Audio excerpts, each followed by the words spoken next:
Всем привет, с вами Вегетарианская сила. И этим выпуском мы начинаем серию познавательных роликов о правильном питании для веганов и не только. Ведь основные принципы построения правильного рациона не отличаются как для веганов, так и для людей, придерживающихся традиционной схемы питания для нашего региона. И, несомненно, разговор о правильном питании стоит начать с такого понятия, как среднесуточная калорийность рациона, как с самого первого этапа планирования рациональной диеты. Может, для начала стоит рассказать, что такое калории? Калория – всего лишь единица измерения, количество тепла, которое необходимо для повышения 1 грамма воды на 1 градус Цельсия. Человеку, чтобы жить, двигаться, дышать, думать, нужна энергия. Даже в состоянии покоя наш организм расходует энергетические запасы на поддержание жизненно важных функций. Итак, что же такое среднесуточная калорийность и как ее рассчитать? Из названия нетрудно догадаться, что речь идет о всех калориях, полученных нами за сутки. И рассчитываются они по этой формуле. С этой формулы нам становится понятно, что чтобы рассчитать среднесуточную калорийность рациона, нам нужно взять величину основного обмена, умноженную на коэффициент физической активности, и прибавить к ней 10% от величины основного обмена, которая будет потрачена на переваривание пищи. Если расчет ведется для тренировочного дня, то мы прибавляем еще затраты на тренировку. Поэтому в этой формуле мы выделили их красным цветом. И тут у вас сразу появляется несколько вопросов. Например, что же такое величина основного обмена, что же такое коэффициент физической активности и как, например, рассчитать затраты на тренировку. Отвечу на них по порядку. Величина основного обмена – это не что иное, как количество калорий, которые ваш организм потратит за сутки в состоянии покоя, например, на работу внутренних органов. Рассчитывается величина основного обмена по нескольким формулам, например, по старой и хорошо проверенной формуле Харриса-Бенедикта.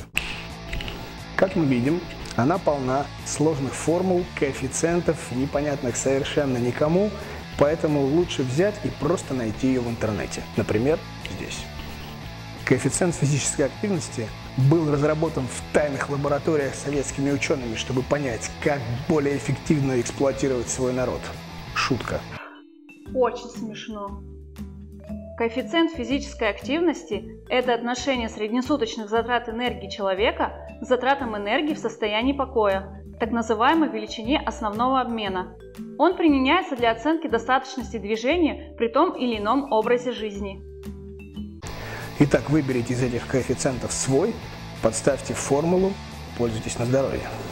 Как же рассчитать, сколько калорий организм тратит за тренировку? На самом деле сделать это очень сложно, поэтому мы будем пользоваться примерными прикидками, что за легкую тренировку вы тратите около 400 калорий, за тяжелую – около 800. Впрочем, ленивые могут воспользоваться калькулятором, ссылка на него здесь.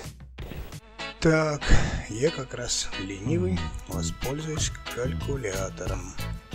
Пишем zojnik.ru. Поехали. Тут много фитнес-счетчиков. Выбираем калькулятор калорий. Выбираем пол, возраст 31, рост 174, вес 96. Так, нагрузки поставлю умеренные, потому что у меня работа не тяжелая. И нажимаем «Рассчитать». Вот, все рассчитал. Основной обмен, количество калорий для поддержки, количество калорий для набора, количество калорий для потери. Все. Итак, мы рассчитали среднесуточную калорийность рациона. И как же теперь мы будем ее применять? А применять мы ее будем, исходя из поставленных нами задач. Главное знать основное правило, из которого исключений нет и быть не может. Если количество полученных калорий больше, чем количество потраченных, мы набираем вес. Если меньше, то теряем. Никаких исключений из этого правила не существует. Итак, мои рекомендации. Хотите набирать вес? Прибавляйте к полученному значению 500 калорий, полученных из белков. Хотите терять вес? Убавляйте от полученного значения 500 калорий из углеводов. Эти рекомендации мы неоднократно проверяли на наших учениках. Они работают. Если же вы себе нравитесь и хотите остаться таким, какой вы есть, тогда мы четко соблюдаем полученное количество калорий. Далее мы поговорим с вами о 4 основных ошибках и заблуждениях, связанных с понятием среднесуточной калорийности рациона. Ем, но очень мало. И никак не могу похудеть. Наверное, у меня нарушен обмен веществ. Конечно, после всего, о чем мы с вами поговорили сегодня, такое кажется маловероятным. Но я слишком часто это слышу, чтобы не обратить на это внимание. Обычно люди из категории «никак не могу похудеть» уверены, что они-то едят очень мало. А люди из категории «никак не могу набрать вес» уверены, что они жрут как кони. И, конечно, практически в 100% случаев все эти утверждения разбиваются простым подсчетом калорий в течение нескольких дней.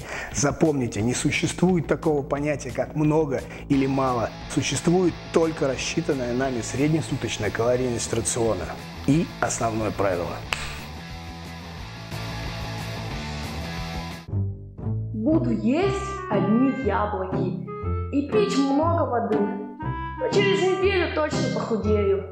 Исходя из присущего многим желания достичь максимального результата за минимальное время, мы можем сделать совершенно неверный вывод о том, что если мы урежем рацион более чем на 500 калорий, мы достигнем нашей цели гораздо быстрее. Заблуждение это, к счастью, давно опровергнуто многими исследованиями и эмпирическим опытом тренеров. Информацию об этом можно легко найти в сети.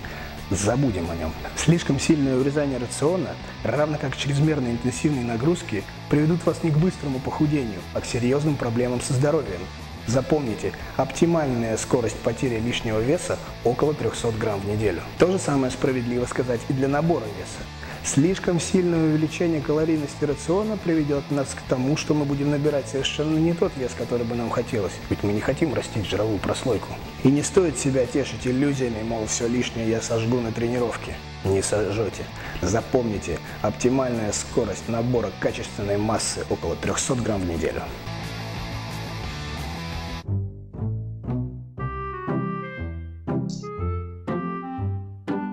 После 6 есть нельзя.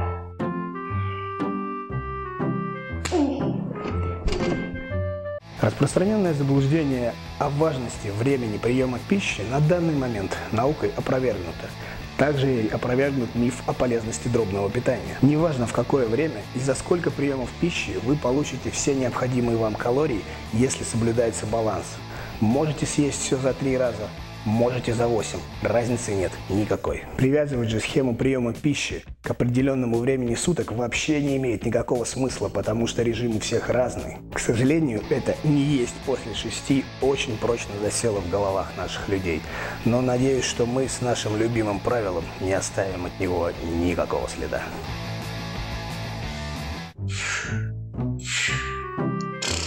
Я не понимаю, зачем считать калории? Я полагаюсь на свои ощущения и питаюсь интуитивно. Часто можно столкнуться с тем, что люди не ведут строгий дневник питания, мотивируя это либо тем, что они уже знают, как питаться, чтобы соблюдать калорийность рациона, либо доверяют своим ощущениям, так называемое интуитивное питание. По поводу первого, я могу сказать вам, что уже достаточно давно занимаюсь спортом и имею тренерскую практику, чтобы понять, что люди, которые перестают вести строгий учет калорий, практически в 100% случаях начинают допускать ошибки. Вполне очевидно, что новичок с этой задачей, скорее всего, не справится. Так что не ленимся, считаем калории каждый день.